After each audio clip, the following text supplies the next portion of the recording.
G'day, here's a few pieces of lower grade Boulder Opal from central Queensland, rules in millimetres. Material's been wetted. The white you can see there is a reflection of the lights.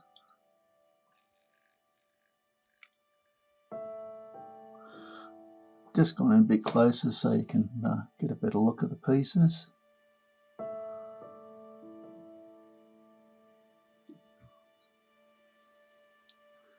These are lower grade pieces. Price reflects that.